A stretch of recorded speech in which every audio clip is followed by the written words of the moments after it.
Oi pessoal, espero que estejam todos bem. Vou começar agora mais um vídeo, mais uma gravação de uma aula. Essa aula de hoje é a nossa aula de novas tecnologias, onde a gente vai aprender a trabalhar com texto no Cinema 4D. A gente viu como que faz texto no After, né? Como se trabalha com texto. E agora a gente vai ver como que se trabalha com texto no Cinema 4D. Estou com o Cinema 4D aberto aqui. O Cinema 4D, vale a pena dizer, ele tem recursos parecidos com o do After. A gente pode trabalhar com os effectors. Os effectors permitem a gente criar presets de animação para texto também, tá? E reutilizar, né? Como no After. Então você pode fazer uma animação e utilizar para vários projetos diferentes, né? Para vários textos diferentes, tá? Só que os effectors eles só funcionam com os MoGraphs. Então hoje a gente vai conhecer os MoGraphs. MoGraph é a família do famoso Cloner, que eu acho que eu cheguei a comentar com vocês. São os recursos principais que principalmente diferenciam o Cinema 4D como um software de motion, tá? São recursos que permitem fazer motion rapidamente. E hoje a gente vai conhecer já um deles, que é o MoText, tá? Então,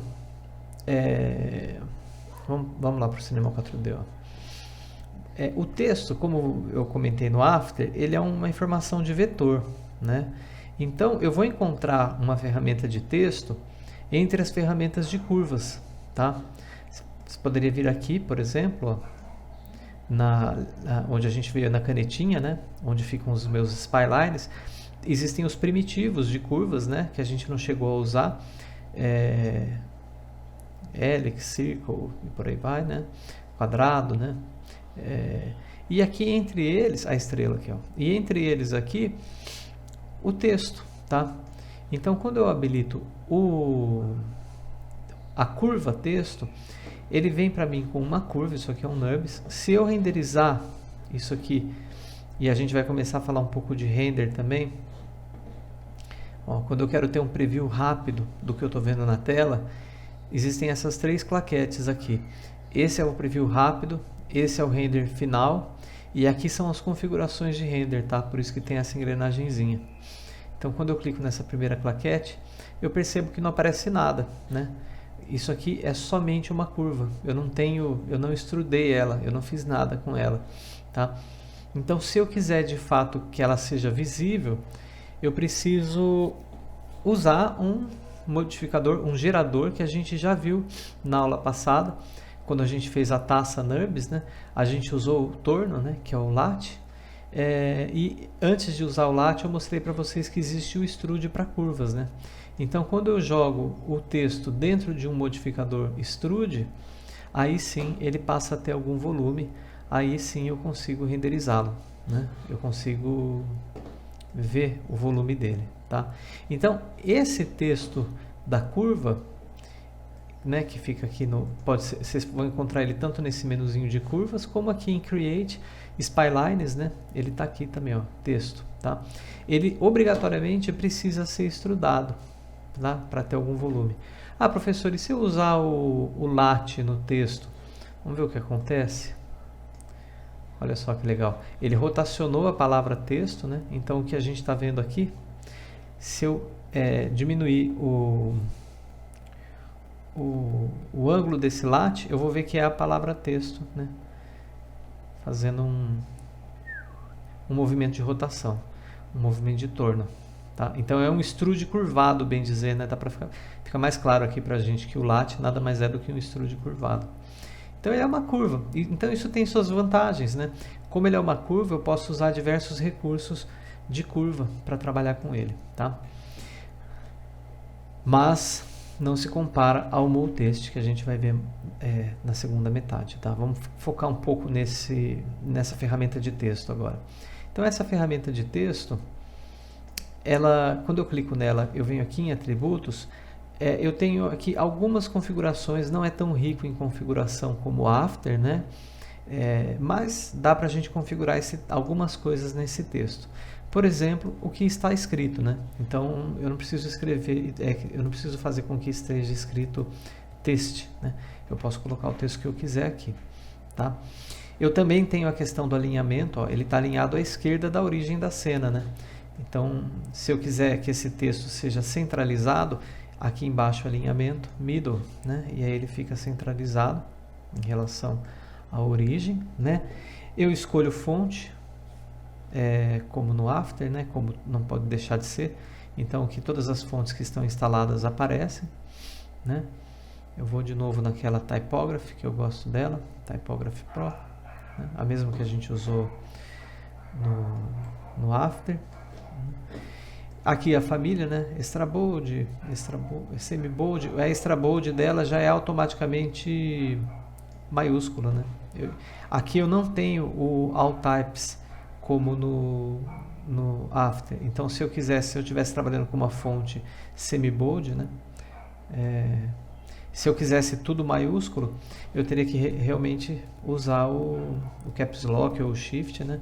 E escrever tudo em maiúsculo.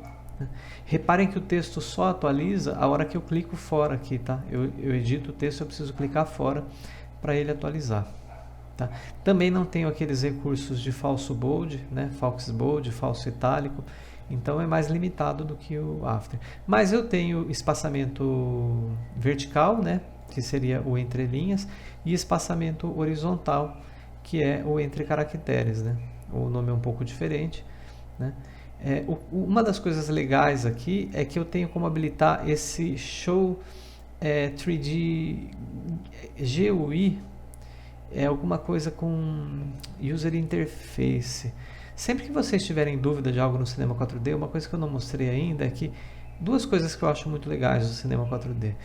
Toda propriedade que você altera e você não sabe qual que era o valor padrão dela, você pode vir com o botão direito e dar Reset to Default. Ele volta para o valor padrão, tá? E toda propriedade que você tem dúvida em relação a ela, você pode clicar com o botão direito e clicar em Show Help. E ele vai abrir a ajuda do Cinema 4D exatamente no ponto que você está com dúvida, tá? Então, são duas coisas que o Cinema 4D tem que eu acho que todo software deveria ter.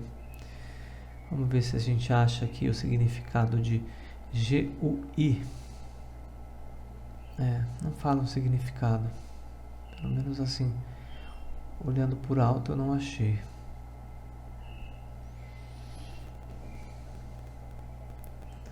Mas a questão é que com ele, você consegue fazer o ajuste individual de cada letra de espaçamento, tá? Então, às vezes, por exemplo, isso é muito útil, quando você tem, por exemplo, um V e um A.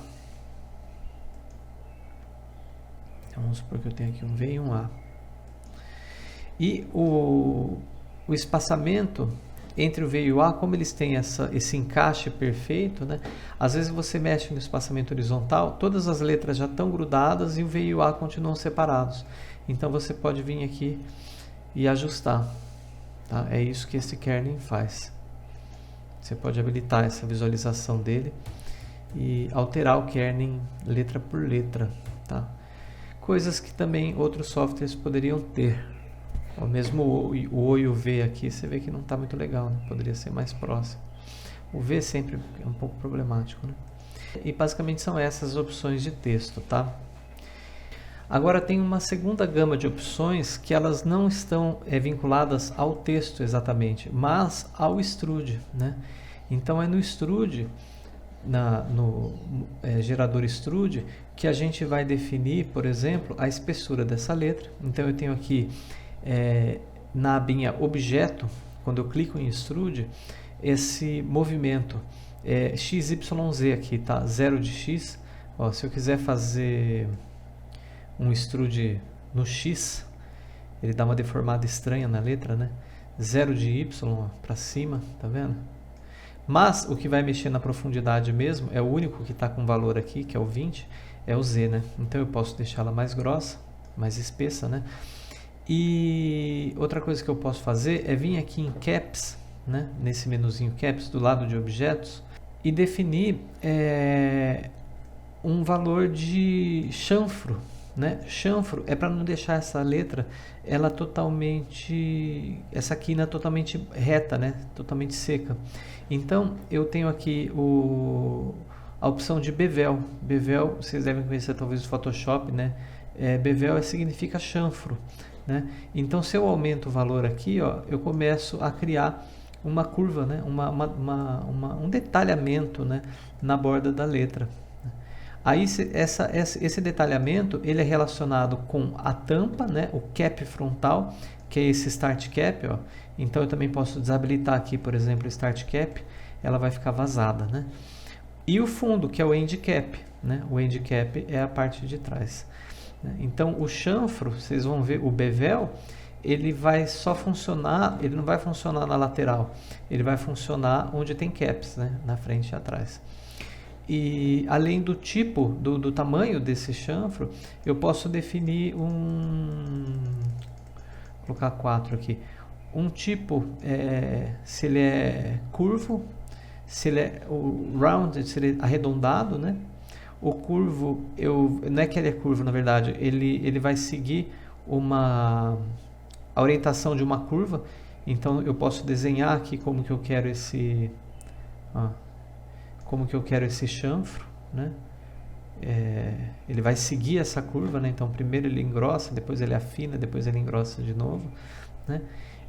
Sólido, aí na verdade ele só fica com a fonte um pouco mais, é como se aumentasse o movement, né? Esse sólido. E step ele faz em etapas, né? Eu defino uma quantidade de etapas para ver em quantas etapas ele cresce. Eu posso separar aqui também o bevel, então eu vou ter um bevel para frente e um bevel para trás, né? Então eu posso, às vezes, por exemplo, atrás, deixar ele seco, né, com 0, né? Ou usar um bevel diferente atrás, né? E se eu deixar isso aqui desabilitado, separate bevel contornos, os contornos de chanfro, ele vai usar o mesmo tanto para frente quanto para trás, tá?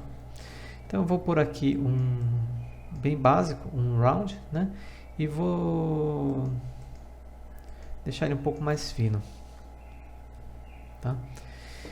Então agora é como se eu tivesse um stroke, né? Um contorno no meu texto. Lá no After a gente viu essa questão do contorno, ele é muito importante para texto.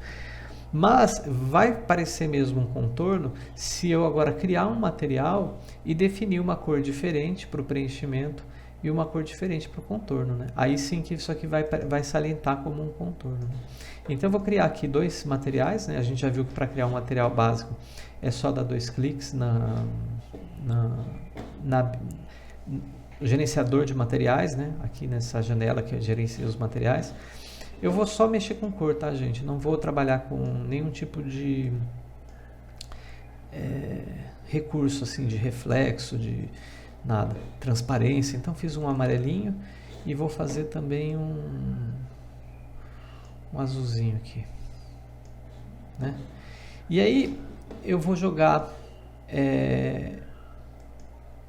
Reparem aqui, gente, que...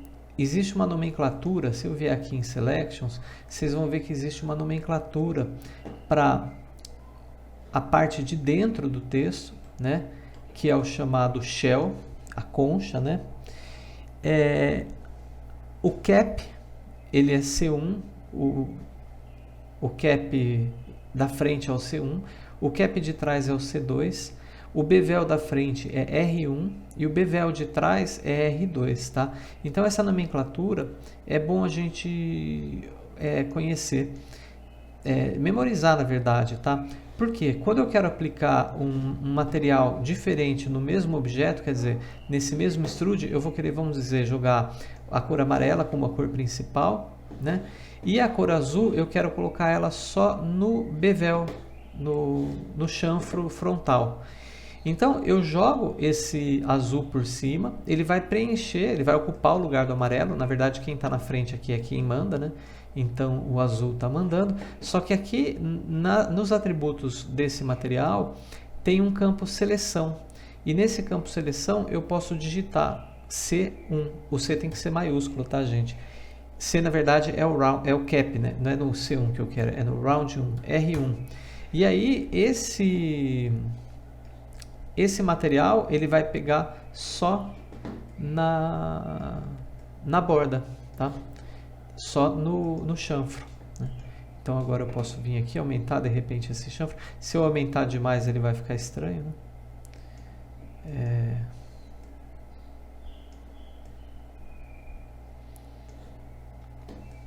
Eu tenho essa opção aqui também de estender ele um pouco, ó, Extended Shape, então eu posso jogar ele um pouco mais para fora, né, do objeto, né? Por 10 aqui, tá bom? E aqui vou por 5, né? E basicamente é isso, né? Isso aqui seria um texto básico, tá, gente? Um texto bem básico, tá aqui. Eu não vou deletar ele, eu vou desabilitar ele aqui, vou deixar ele aqui, tá? O extrude eu posso desabilitar também, tanto faz, porque se o texto está desabilitado, o extrude já não serve para nada. E agora eu vou mostrar a segunda modalidade de texto, e a gente vai fazer a mesma coisa, tá? Só que esse texto, vocês vão ver que ele já vem extrudado. Então, se eu vier aqui no menu MoGraph, que é o menu onde fica o cloner, como eu disse, o Fracture, né, para fazer fragmentação, Voronoi Fracture, que é uma evolução do Fracture, e muitos outros recursos. Olha os effectors aqui. Esses effectors são recursos que complementam os MoGraphs, tá? Então, eles funcionam somente com MoGraphs, tá? Mas qualquer MoGraph que eu usar aqui vai poder usar esses effectors.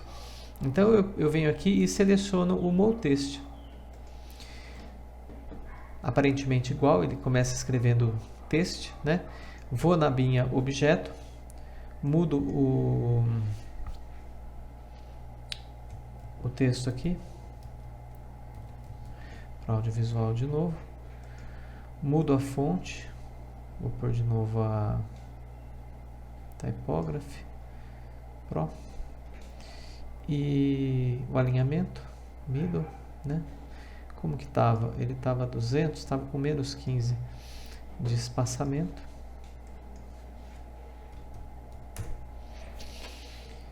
Eu tinha dado uma ajustada aqui no V. Vamos ver se está igualzinho. Está parecido. E aí, vocês vão notar que no próprio MoText, ele já tem as suas abinhas caps, né? O selection, né? E aqui esses all lines, words and letters, esses três campos aqui, eles servem para os effectors. Então, se eu quiser aplicar um effector que funciona só letra por letra, por exemplo, alguma coisa que vai interferir letra por letra, é aqui em letters, palavra por palavra, linha por linha, né? E serve para todos. Então, aqui é onde o Cinema 4D se parece um pouco, vai ficar parecido com o After, tá? Então, aqui em caps eu posso definir, vou fazer semelhante ao que eu tinha feito, né? Colocar 5, estender para 10, o rate, vou colocar a cor amarela no fundo, vou colocar a cor azul e vou aplicar ela somente no R1 e pronto. E agora eu tenho dois textos, vou ativar de novo o que eu fiz extrudando e vou jogar para baixo aqui, ó. Vocês podem falar, são dois textos. E também vou aumentar aqui eu tinha aumentado o extrude, o movimento para 60, né? Aqui é no depth, tá? Do texto. Na binha objeto do texto está 20, vou por 60. E aí eu tenho dois textos praticamente iguais, né? Só que um deles, deixa eu tirar isso aqui. Um deles é um MoText e o outro é um texto convencional, é uma curva extrudada, né? Agora a diferença vai vir nos recursos que eu consigo usar com o MoText, tá? Então, com o MoText eu posso usar, como eu disse, esses effectors, né? Então, olha só como é simples, teoricamente, tá, gente? Não é que é simples, não. Mas como pode ser simples fazer uma animação básica. Com o MoText selecionado, eu vou em MoGraph. E em Effectors, eu coloco, por exemplo, um Random Effector, que é ele randomiza o texto. Aí tudo bem, até aí ele só bagunçou o texto um pouco, não me resolve muito a vida. Mas existem tipos de randomização. E um deles é esse Turbulence, né? E o Turbulence, ele é animado, né? Então, com um único effector, eu já consigo uma animação de texto, né? Esse Sorted aqui também, opa, perdão. Esse Noise aqui também, ó, ele é animado, um pouco mais suave, tá? E eu consigo keyframear. Lembra que toda propriedade que tem essa bolinha, igual no After a gente tem a questão do cronômetro, no Cinema 4D tem essas bolinhas. Toda vez que eu tiver essa bolinha, eu posso criar um keyframe. Então eu posso criar, por exemplo, um keyframe aqui no começo, na força desse effector, né? E falar para ele num determinado momento, no meio aqui da cena, ele chegar a 0. Detalhe que o Cinema 4D não cria keyframes automaticamente, né? Então eu tenho que vir aqui e clicar de novo na bolinha, tá? Diferente do After nesse ponto. Não basta eu mudar o valor, eu mudo o valor e crio o keyframe, tá? Então ele vai começar bagunçado, ó, e vai voltar ao normal. Tudo bem, só que até aí ainda está muito simples, né? Vamos vir aqui em parâmetros. Os parâmetros, essa linha parâmetros, quase todo effector tem ele define o quanto, que propriedade e quanto dessa propriedade vai ser alterada pelo effector. Então aqui o random, ele está alterando só a posição e só 50 centímetros no x, no y, no z. Então se eu aumentar esses valores aqui, por exemplo, para 150, 150 e 150, ele já vai começar tudo mais distante, né? Ele tem um limite de até 150 centímetros para cada eixo, né? Mas eu também posso habilitar aqui a escala e eu defino aqui uma escala uniforme, né? Porque eu não quero distorcer separadamente o x do y do z. E aí eu coloco aqui, por exemplo, 2. Então ele vai variar de 0 a 2. O 0, sendo que o 0 é a escala natural dele, tá? 0 seria zerar mesmo, não é 0, senão ele sumiria, né, se fosse 0 de escala. Então, agora, além de variar a posição, está variando também a escala, tá? E se eu ligar o rotation, mesma história, né? Eu posso definir aqui um valor, por exemplo, de H. Então, vamos por mais aqui, vamos por 180 de H. Então, as letras, randomicamente, elas começam com rotação no H, só no H eu pus, né? Se eu colocar no P aqui também, 180, eles começam a ter valores arbitrários de rotação no P e rotação no B, né? Olha só que legal. Então, é muito fácil fazer uma animação letra por letra desse jeito, né? Imagina só se eu tivesse que fazer isso keyframeando cada uma das letras, né? Fora a vantagem de que se eu resolver mudar esse texto, eu só venho aqui no Move Text, né, e coloco, por exemplo, legal. E eu tenho a animação do legal. Audiovisual é legal, tá? Isso é uma animação bem básica. Eu peguei um effector que ele é randômico, né? Agora vamos pensar num efeito que eu queira fazer uma coisa mais específica, como eu fiz no After, que eu queira fazer as letras entrando em escala uma por uma. Eu não preciso deletar esse random effector, tá? Eu posso simplesmente desabilitar ele aqui. Muitas coisas no Cinema 4D funcionam assim, elas são não destrutivas, né?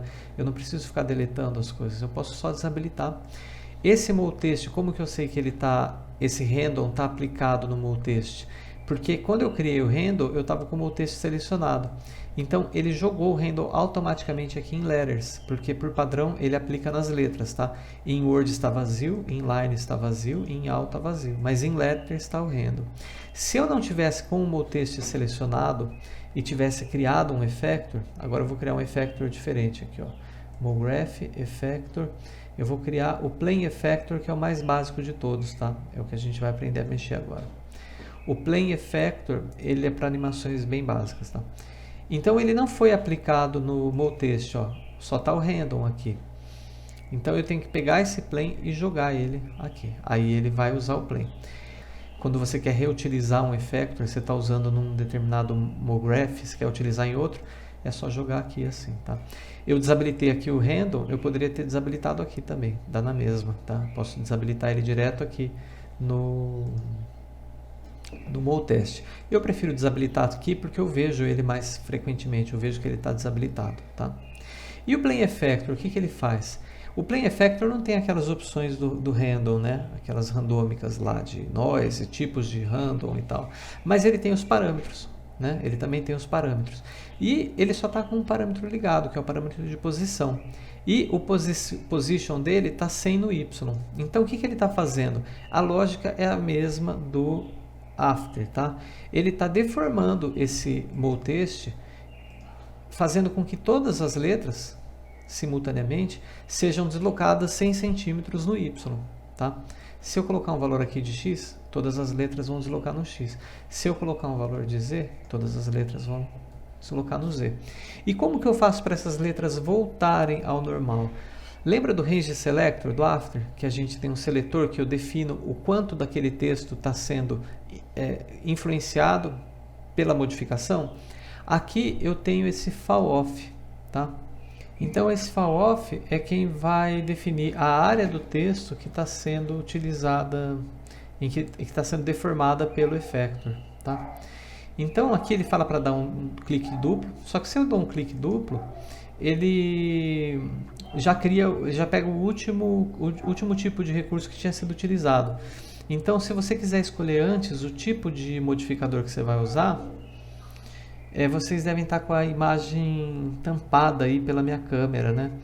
Mas aqui eu tenho tipo um field no formato de box, num formato esférico, tem vários tipos de fields que eu posso usar.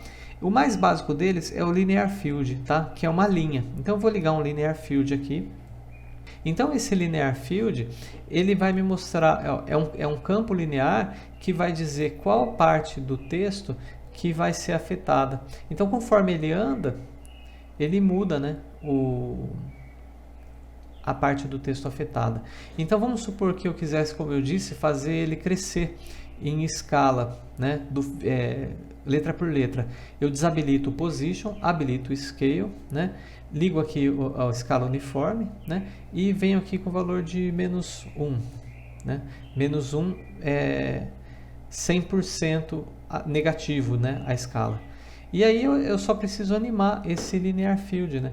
Conforme esse linear field for passando, as letras vão surgindo, né?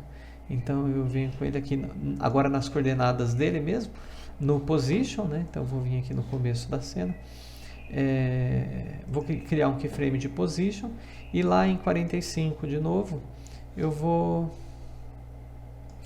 criar um outro keyframe de position, né? E aí todas essas letras vão crescer, letra por letra elas vão crescer, né? No exemplo do after, eu fiz elas também caindo do alto. Se eu quisesse fazer aqui, usaria o mesmo linear field, né? E simplesmente o mesmo plane effector e simplesmente habilitaria ou de novo o position. Já estava aqui 100, né? Só que eu vou colocar mais do que 100, vou colocar, sei lá, 400. E aí as letras vão caindo do alto.